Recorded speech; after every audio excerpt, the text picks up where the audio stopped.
So today we're going to talk about something that is very near and dear to both of our hearts, and that is inquiry-based learning. It's authentic, it's engaging, and it's totally possible for you to do in your classroom. I'm Amanda. And I'm Lisa. And this is Education Uncharted.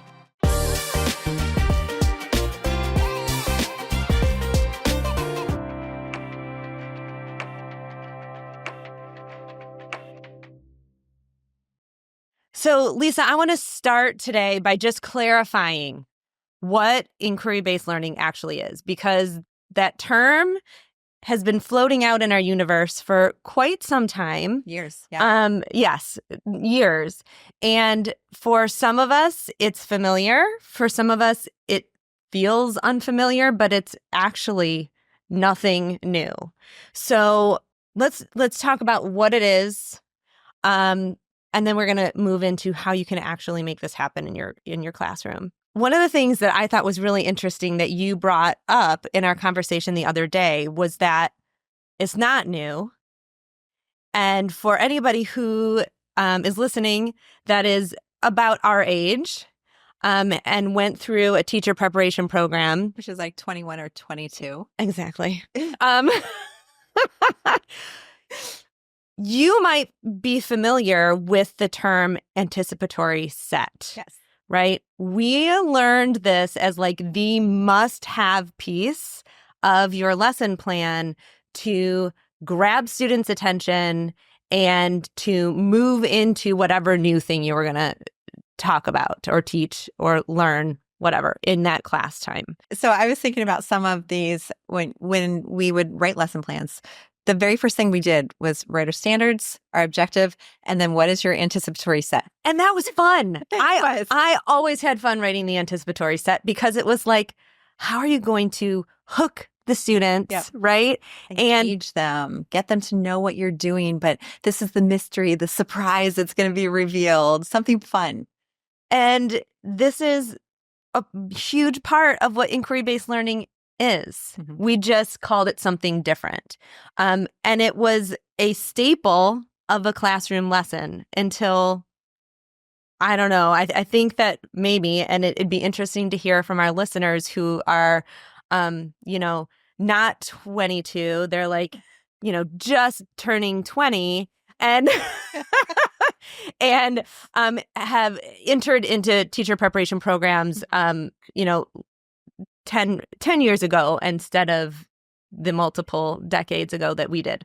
If anticipatory sets or something else that is the same thing, just called something different, is still taught. But I think that it's more about introducing, students will be able to, or those I can statements. Mm-hmm. Instead of trying to hook students, you're just trying to tell them, here is your goal for today, right? And it's interesting to me how that has changed over time. Let's talk about how that anticipatory set or the beginning of inquiry-based learning then works to engage students and move you through a lesson. Mm-hmm. So, Lisa, in your classroom, how would it work?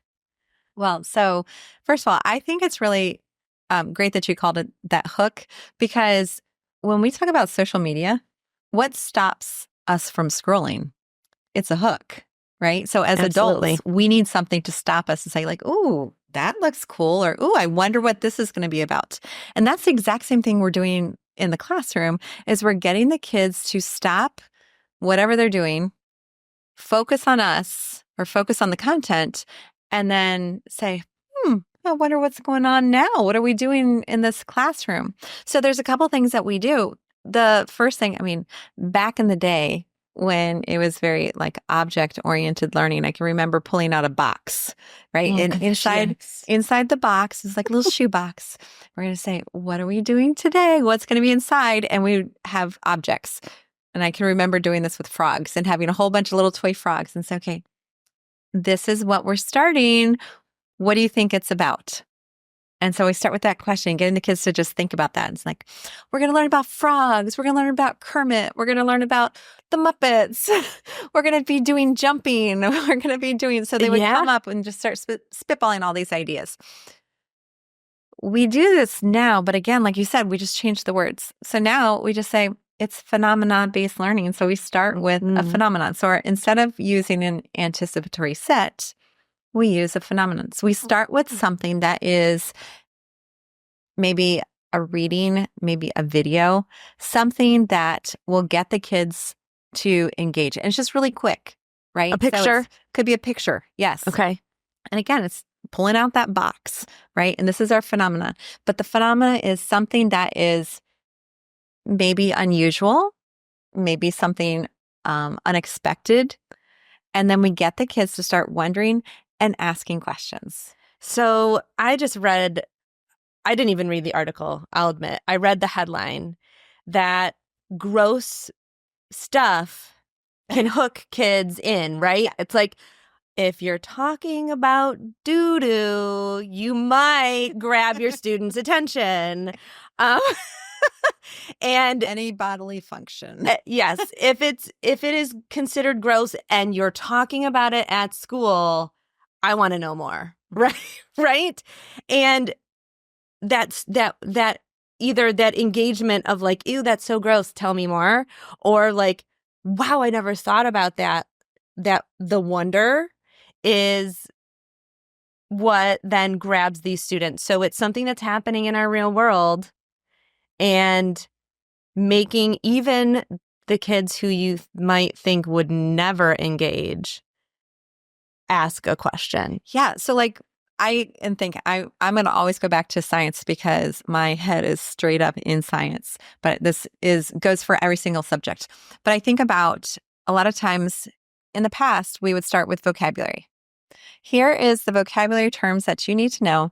This is what we're going to be learning, and here's our words. These are important words. And front-loading vocabulary is very important, especially for our multilingual learners or students with special needs in any way. But that's not how we have to start every single lesson.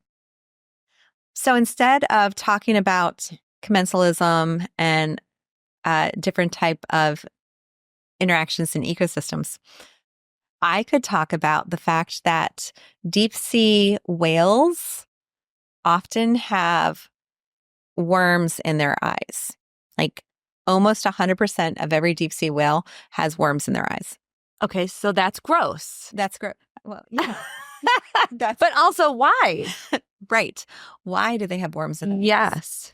And does it hurt the whales? And how big are they? Right. And now, what are they doing in there? Don't you want to see pictures? Right? Yeah. You want to look up pictures because it is gross and it's disgusting. Then you start imagining, what if I had worms in my eyes? Right. And we start talking about the different relationships and how it is beneficial to things. Or certain things like sea turtles eat tears, or there's something that eat the tears of sea turtles. Right. I think I heard this. Yeah. So there's something that eats the tears of turtles. And that's, again, the relationship. So we think eating tears, like I can imagine like something just snuck it up into my eye and eating my tears, which just sounds absolutely gross. But we start thinking about different relationships that are they harmful? Is it beneficial? Is it a mutual relationship that is supporting both of you, or does it not even bother us? I mean, we have mites and all kinds of things in our eyelashes that is beneficial to them. It doesn't hurt us nor help us. So these are different relationships. Now, and like, that's it. Mm-hmm. That is the beginning of inquiry-based learning, because now I'm like, I have all of these questions. I need them answered. Please, let's move on and fill me in on all of the deets, right? So like, I want to know because it's gross, it's interesting, it's not something I knew about before, and I have all of these questions, right? That's the inquiry piece. And I wonder if for those teachers who feel like something is missing in their classroom, if it's this. Is it this that you're missing in the classroom? This wonder about the world and the questions that wonder incites in you. I mean, I see news articles all the time, or teacher blogs, or Instagram posts, or, shorts of all kinds of things where teachers are like, I still love teaching, but the students don't love learning. The students have apathy. The students have, whatever going on. They don't want to be there Yeah. anymore. And this is one of the big battles they have. So what can we do to change that? I mean, clearly they have to come to school, right? So are we doing our part to make it more engaging, to make it more exciting? And this is not saying it's the teacher's fault and the teachers aren't doing something, but let's go back to our roots of teaching and say, what is it we're not doing anymore? Or also, why are we not doing this anymore? Absolutely. I think that's the next question, right? In my inquiry on inquiry, I want to know, why are we not, if this can be so engaging, right? If this can really capture kids' imaginations and minds about, what is happening in the world around them, why are we not doing this more often? And I think for me, my first answer to that is like, well, it's kind of scary, because as soon as you allow students' questions to drive what's happening in your classroom, or to be one of the drivers, right? Because there are other things, but if we're allowing for questions to steer the learning, then we have to let go of the reins, right? We have to let students be in the driver's seat. And that can be nerve-wracking, because, as we all know, maintaining structure in our classroom is key to keeping things moving, right? And a lot of times, if we are struggling with classroom management, we don't want to let go of anything because we're afraid everything's going to fall apart. And so giving students the keys to the vehicle can feel really unnerving. Well, and we've talked about this before. One of the things that we can do is we, as the teachers, can sort the questions, right? So throwing them on a KWL chart, throwing questions on a parking lot, and saying, these are the ones that are, what do we want to know about this topic? These are questions that we still have. And then I can take some of those questions and say, I know we're not going to get to this. I know you want to get to this, but this is what we can do. Put the question on a parking lot. I love my Post-it notes. Take that Post-it note, put it on a parking lot, and say, we will get to that later. Or if you have time later, this is something that you can explore a little bit further, and I can help you with that. But these are great for those extensions, but it's not part of our curriculum, which I think the reason why one of those things, why it becomes challenging is, or one of the reasons why we may have moved away from some of this, is because of standards-based learning, or just the focus on the standards. I mean, when we think about this, I give you a present, right? I don't say, it's a box of chocolate. Oh, thanks. You're about to get a box of chocolate. And yet that's what we do with standards. We post the standards on the wall, and it says the students will be able to know about the different types of interactions in ecosystems. The students will be able to know this. So where's the surprise, right? We're taking away the surprise because we're focusing on the standards. But that's not to say that the surprise can't be there, where we can't throw in that fun, gross, interesting thing.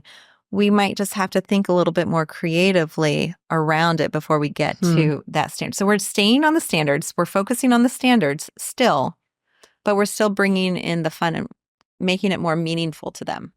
I wonder, too, if part of it, along those same lines, part of the loss of this is because standards-based structures aren't just in our curriculum, but they're in the actual environments that we're teaching in. When we're teaching very siloed sets of skills, that can make it difficult, right, to let go and allow for students to ask questions that might not be within our realm of study. So I the last role that I taught in, I taught writing in isolation. So I was a writing teacher, but I did not have any content to go along with it because the literature class was a separate class. Mm-hmm. And it made every single skill that I was teaching to help students learn how to write absolutely meaningless. Why do I need to know this? That was their inquiry. Why do I need to know this? It doesn't matter to me in my life. And so if we are constantly separating teaching by standards, you teach science over here and you teach the reading language arts over here and you teach the writing language arts over here, and then history is over here and math is over there, it's really difficult to allow for full-fledged, authentic questioning and answering of those questions. So I think it's kind of like there's two parts to the standards piece that can make it really difficult to move into this space unless we can be a little bit more open. And that's where the attempting to create these turnkey classrooms, like I teach writing, and every year, this is what I do. I do this unit, and then I do this unit, and then I do this unit. And every year we write, this is all about me. And then we write another personal narrative. Personal narrative. We get it. Yeah. The four: personal narrative, an argument writing, or persuasive writing, informational. You got it. And maybe do we separate or like a speech or some sort of that'd be perfect. Yes. There wasn't room for story writing because that was in literature. No. You do that in literature, definitely. Yes. But if you were doing argumentative writing, you can easily do the patricians versus the plebeians in social studies. Absolutely. Right? But instead, we said, choose something you want to persuade your principal that we should use dress code or more recess or more snow days. It's all the same. I think across the country, Absolutely. It's all the same. And the kids don't care. And they've probably already done it. By the time they got to me in 9th grade, if they were doing decent writing across the time that they were in elementary grades, they'd probably done all of those things 2 or 3 or 4 times. Mm-hmm. So there was no wonder, right? They didn't have anything to wonder about. It's like, been there, done that. I'll just do the same thing. But now it's going to be 5 paragraphs instead of 3. So when we pull everything together and we throw out the idea that we're going to repeat our structures every year exactly how we've done it in the past, it really opens us up to engagement in our classrooms for the specific students that we are teaching. Instead of teaching content, we can be teaching students. Yeah. And that does require us to talk to each other and know what everyone, and we've talked about this before, know what the other content areas are teaching and saying, how can I support or how can I do this? And it doesn't always blend. Have I told you about my favorite school? My favorite school idea? If I could dismantle everything and create my own school, I would have 2 class periods in the entire day.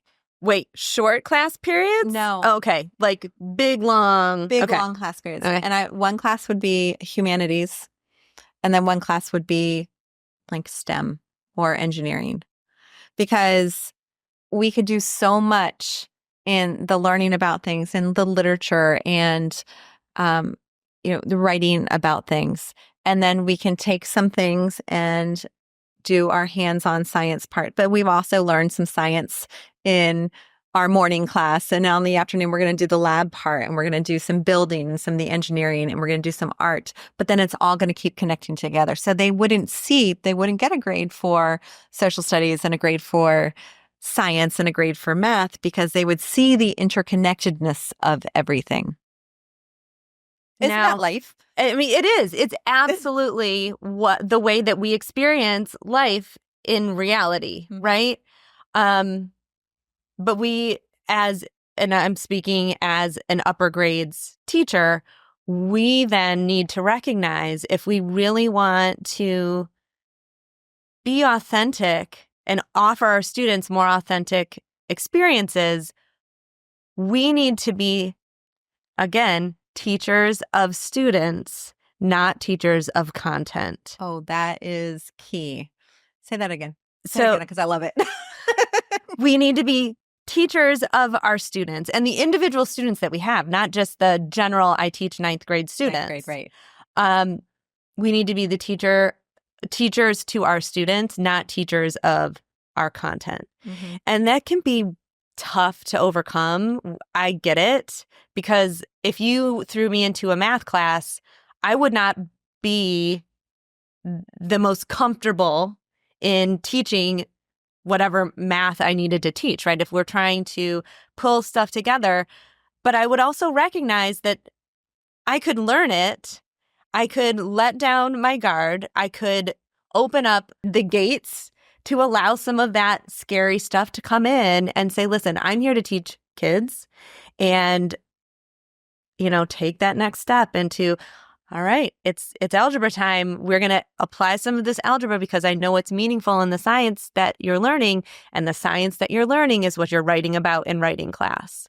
So it makes sense to me, but it's a hurdle. It is. Well, but also I think in that respect, I mean, I am certified in a lot of things. I'm one of those random weird people that just collected certifications. So I can teach all subjects K through 6. I could do middle school science and English, and then high school English. And so I could teach at all the different levels. But most people don't get extra certifications. And so you might have one specialty area. Yeah. And I don't want to teach high school math. Like I will not.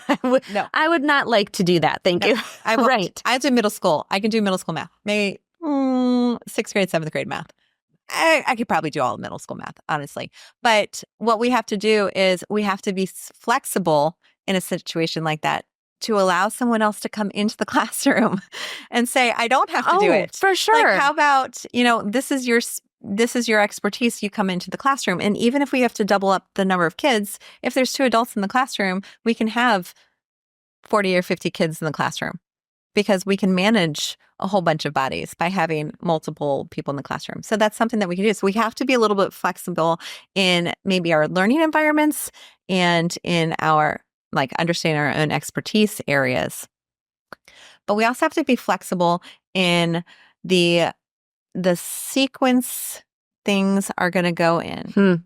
So if we were to do my dream school, there would be some days that we would do lots of math, because math and science sometimes intersect, but a lot of times math and science do not intersect, right? Yes, you're measuring and stuff, Sure. but you're not necessarily doing geometry and learning actual geometry functions and proving theorems in science. But we can do extra math on some days, extra science on some days, extra writing on some days, extra reading on some days. But we have to have the flexibility and the ability to do that. So the flexibility in our time sequence, but also keeping into consideration, we all have our own standards and objectives that we need to do. So we have to be talking to each other about these things. And this is what is one of the things I think that's really scary about inquiry-based classrooms. And one of the reasons why a lot of people don't do it is that loss of control. And I know I have these standards, and it's so much easier to just give this information than to allow the students to design the curriculum. I mean, think back to science, right? If I go solely based on what you want to know, how in the heck do I prepare a science classroom with all the 25 different labs that people want to do, and arrange library time so we can do research, or arrange a field experience? Like, how do I do all those different pieces? But it's just about setting up guardrails. Right. Guardrails. Yeah. And recognizing that some stuff is going to go in that parking lot, and some things, are just, they're not going to be doable at that point in time, but maybe it's something that a student can go off and do on their own if they really are interested. But at the same moment, if we're sharing responsibilities, that opens up the capability to offer more opportunities, right? If we're sharing as teachers, if we're sharing the responsibility, we can we can provide more opportunity for our students. The reality is, though, we don't have that dream building. The reality is we have subjects, and we have separate subjects because that is traditional and this is what is expected. And so we have a finite amount of time. And honestly, I mean, even the schools that have block scheduling, at the middle school level, my son's middle school, they just started block scheduling this year for middle school. And ELA and math get double blocks.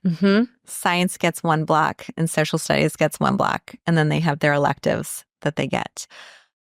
You have a finite amount of time for each of these things. And inquiry-based learning takes more time. It takes more time because you're asking questions, you're letting the kids discuss things. And how much time do we actually put in our classrooms for discussion or just exploring ideas or just thinking about things versus do. We got to do everything. And that's one thing that we do have to take into consideration. I mean, it might be 47 minutes, it might be 60 minutes, but I still have a finite amount of time. But again, if we put in some assessments and we pre-test, we can disseminate what information actually has to be taught, what information doesn't have to be taught, and then really focus on the meat of the content. Absolutely. And recognize that the standards are the springboard, right? So you can say, the students did a diagnostic and 90% of them already understand this part of the standard, right? I can use the rest of that standard to really identify what is it that we're trying to do here. And that helps you to not spend time on the stuff that the students already know. Don't keep repeating the same thing year after year. Instead, use that information to then support where your students can go next. You don't have to teach every part of the standard if all of your students get part A of the standard. Maybe you just need to focus on parts B and C, and that can help then inform where you head with your inquiry-based work. Lisa, is there anything else that we can kind of open up for teachers as they're thinking about applying some of the inquiry-based concepts into their classrooms just to give it a try? Yeah, so I firmly believe in patterns and routines. And if we have almost like an empty canvas bucket with our different sections in, then I can use inquiry-based more flexibly. So for example, if I know that it's always going to start with a phenomenon, and then we're going to go into question building or question setting, and then the next step is going to be either hands-on activities or readings or field explorations. That's going to be the third section. To answer the questions. To answer those questions. And then the final section is going to be some sort of I wouldn't say a project, but some sort of an output. Okay. And then it reflects back to that question. If I have that phenomenon or those questions, if I have that schedule or if I have that pattern, then I can just easily put in things. So I know all I have to focus on is what is the phenomenon I'm going to use. The students are going to create the questions, but I'm already going to have my handful of labs and hands-on activities or games or readings. I'm already going to have those. Because you kind of will have an idea of what kinds of questions students are going to ask. Right. We know what, as educators, we know we understand the patterns of our students and the things that they're interested in and that they have questions about. So you can plan for that. You can. And then if you don't have readings and everything, your games and your hands-on activities or sorting activities already formulated, move that question to the parking lot. You don't have to Yep. have kids answer every single question. So we've talked about that. So planning ahead that we are not going to do every single question. So I like putting them on big sheets of paper, so those big giant Post-it notes, chart paper. Yeah. And I put the questions up there. And these are the ones I'm going to do. And then I can then say, okay, well, we've got these 3 activities, these 3 labs that are going to work to help you answer this question. And this trade book and these 2 articles and this case study is going to help you answer these questions. And then letting them work together and do that. So making it as replicable as possible is so important. So that way I don't feel like I'm starting from scratch and taking all these marbles and trying to gather them all together, that it's just little bits and pieces. And then the And other then you part, can mix and match yes. based on the interests of your students. You can bring in a new resource, or you can, come A up new with lab. another. Yes, Yeah. exactly. And also not having to feel like we have to recreate everything and start Mhm. from scratch.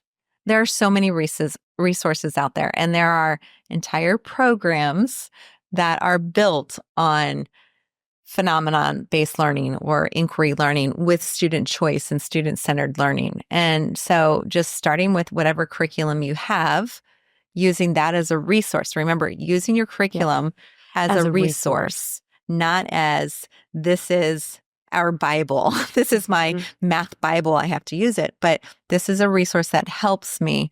And then putting in some of those extra pieces and over the years, collecting and adding to it. Yeah. But not having to start from scratch. I don't have to rebuild something amazing every single year.